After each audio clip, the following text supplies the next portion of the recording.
Leo, you have number 16 card, the Wild Hunt.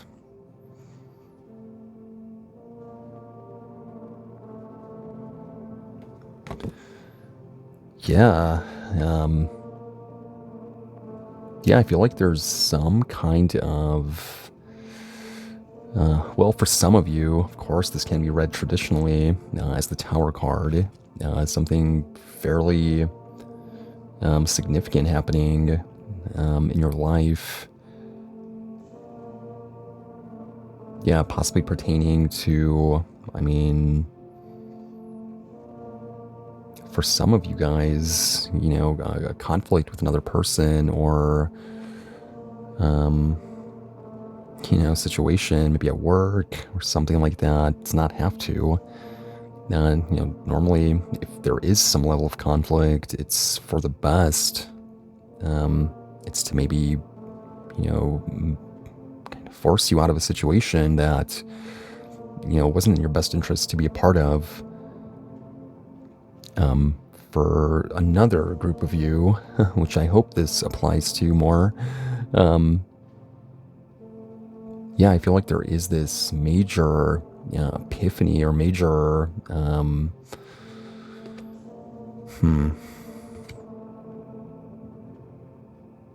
sort of idea or insight that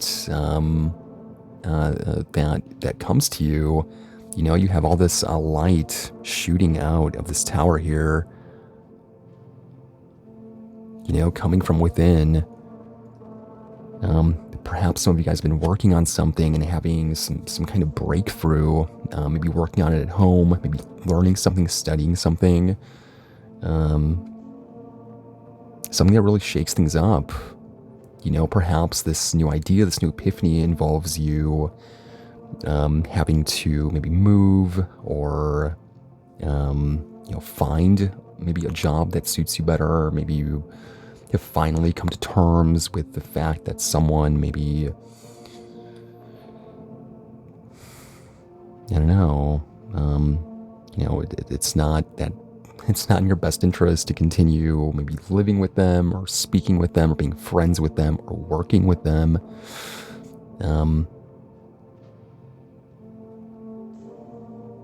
Yeah, it's possible that you have recently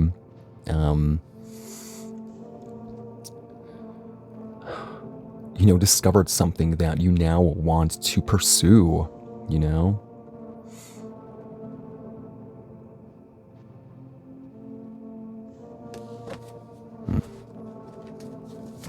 this may be concerning love. You have the Queen of Cups, the bottom of the deck here, the Queen of Chalices. Yeah, this may involve something that you have a lot of emotions for.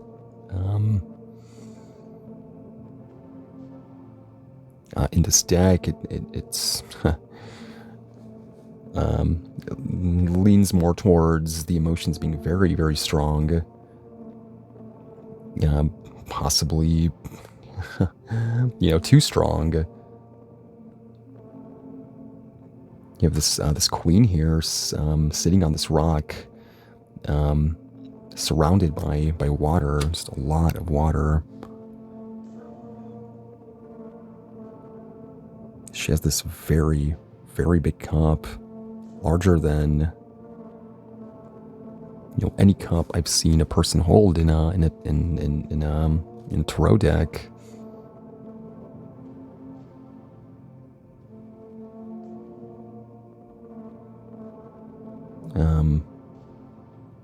Yeah, implying that there's very, very deep, emotions here for something or someone. This may be pertaining to your home. This may be pertaining to, wow, very interesting. Yeah, the Wild Hunt. Scorpio is your fourth house. And of course, Cancer, the sign I see representative of the Queen of Cups, is also the fourth house. But at the same time, The Scorpio is also the eighth house for, the traditional zodiac wheel. So it's, something very deep, very, very deep, possibly related to your home life, maybe to something that is or has been an emotional cushion for you. Yeah, she's wearing all green.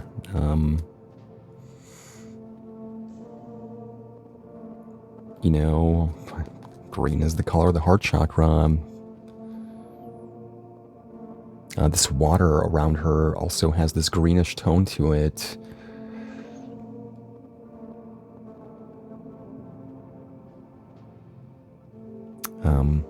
Cancer is Leo's 12th house. The 12th house is a very interesting house.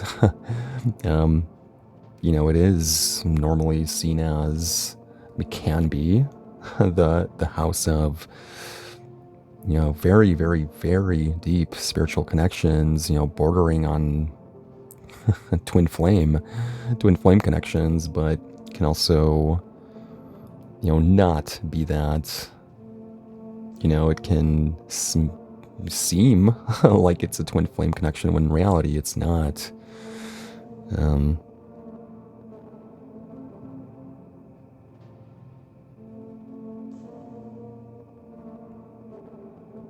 Yeah, but I feel, whatever the case may be, there's a very, very deep connection here with someone or something.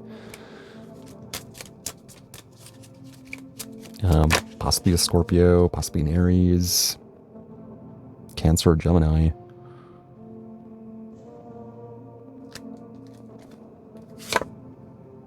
Oh.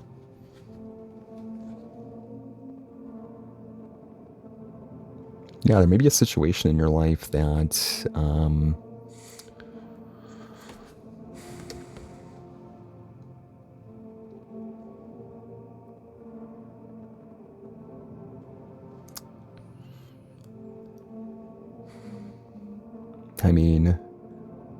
you have this,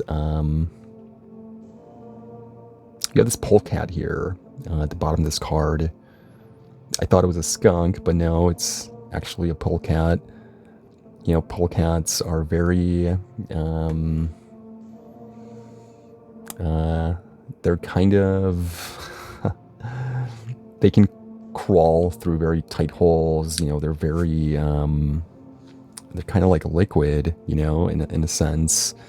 When a polecat or a ferret, they're very closely related. When they catch something, prey, they never, ever, ever, ever let go. Even if the other animal somehow kills them, they're still like holding on to them, even though they're not alive anymore. It's very interesting. This may be pertaining to something that really is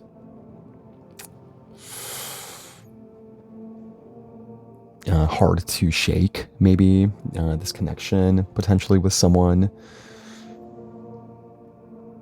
There may have been some, the main message of this card in this deck is that, this man, he went out hunting, and his wife, his wife knew that he would come back, that he would somehow, catch these rabbits, come back and support her and the children, perhaps, whatever it takes, she knew that he would figure out a way to do this by any means necessary. And, there are people out there who just have to maybe, do things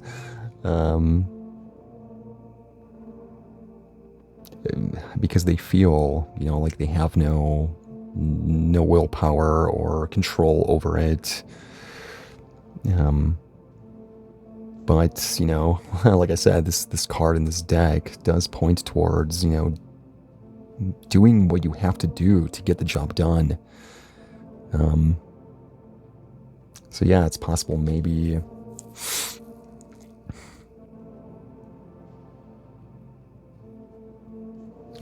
maybe someone here isn't taking into account something, how another person feels, perhaps.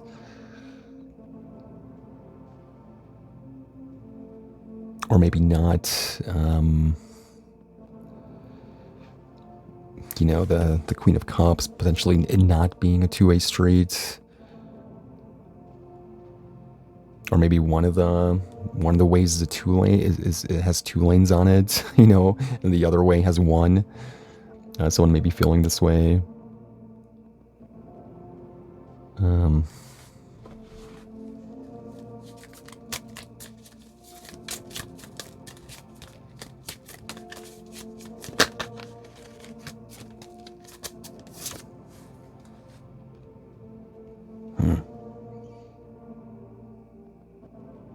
Yeah, you have the Six of Pentacles here, very much in line with what I've been saying.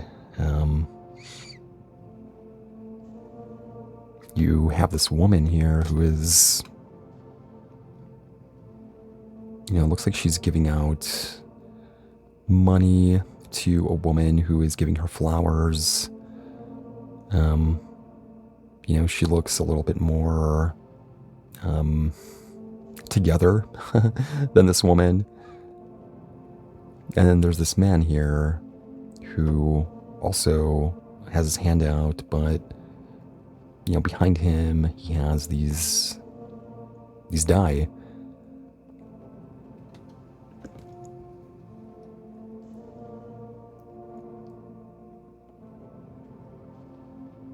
Implying that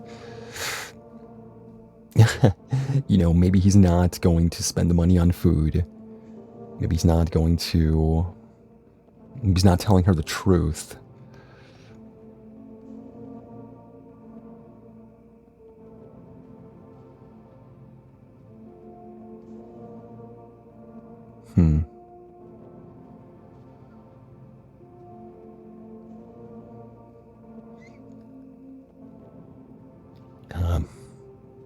This woman who is giving out the money, she is dressed in all blue.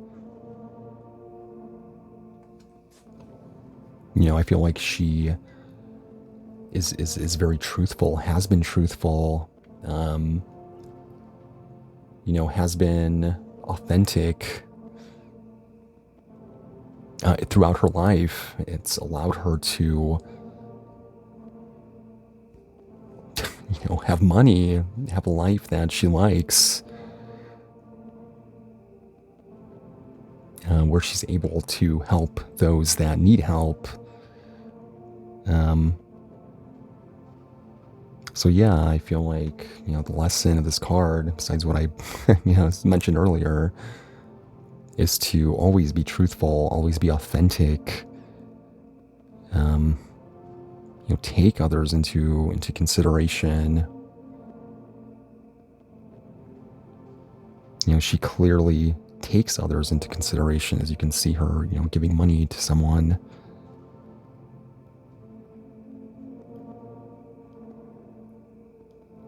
Yeah, do that, and you will, be in a better place. I feel, if you're not already, of course. At the bottom of the deck here, you have the Battle Wagon.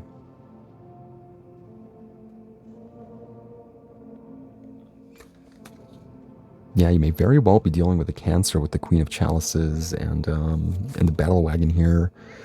Leo and Cancer, like all signs that are, one after the other. It's very, very karmic relationship. Normally it's the latter sign that is the runner, or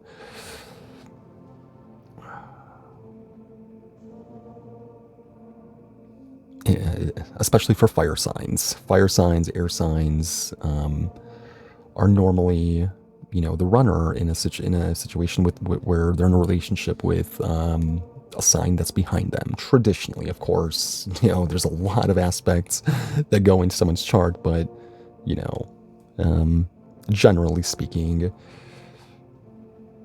yeah, while they feel very comfortable with the sign behind them, um,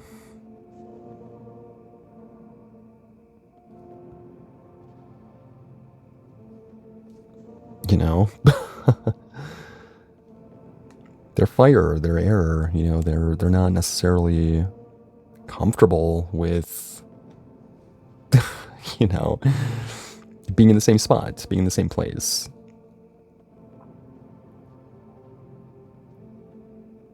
Yeah, you have this man who is riding this chariot, this battle wagon, something that looks relatively, unwieldy.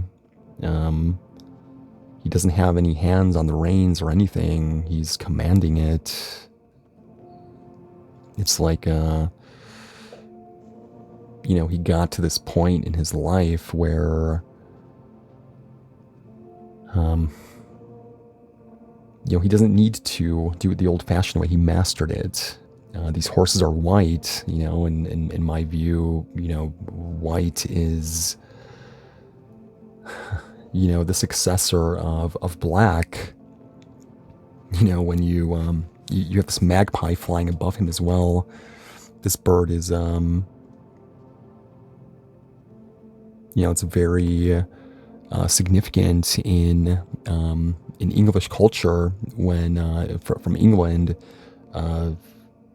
when people would see a magpie on the street or flying, they would normally take their hat off in respect. It's part of the British crow family. Crows are obviously a part of it, ravens, but also the magpie. The difference is that the magpie is not all black, it's black and white. It has a little bit of blue in it too.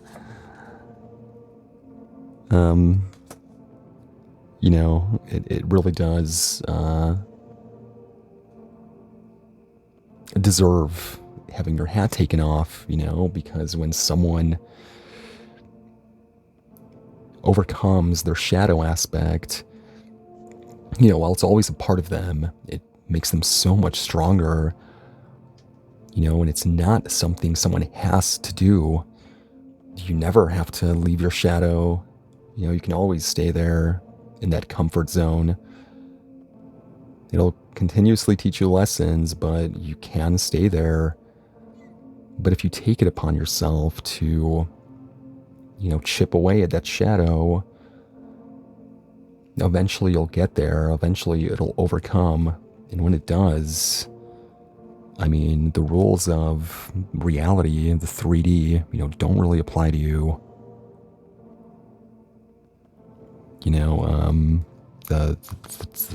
The word magi, stems from the magpie.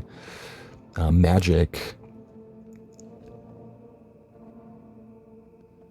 Yeah, it's even a form of horary in England.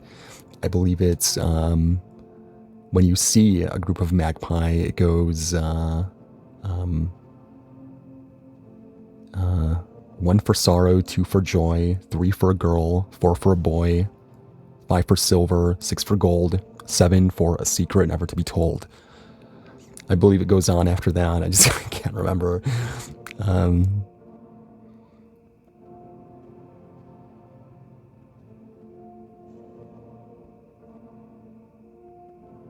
Again, Cancer being your 12th house, something that is very, very deep. 12th house is the last house. The last house before, exiting this reality.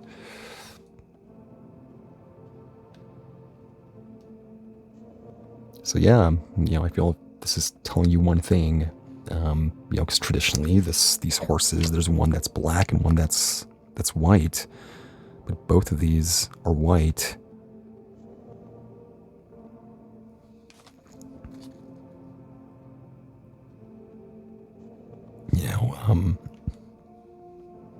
we live in a dual polarity universe. I do believe that we are headed for, you know, monopolarity. And I do think that does require us to work on ourselves to figure out what we can improve, what we can remove from our lives that's maybe very comfortable. There's no addiction that can't be broken.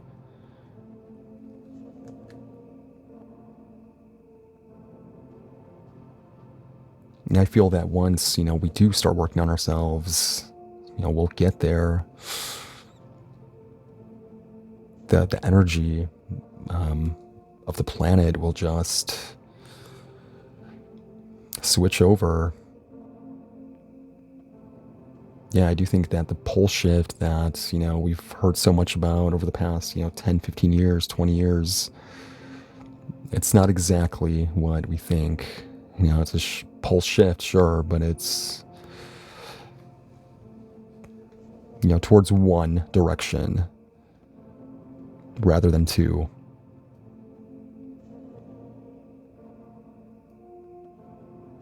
All right. Yeah, thank you, Leo.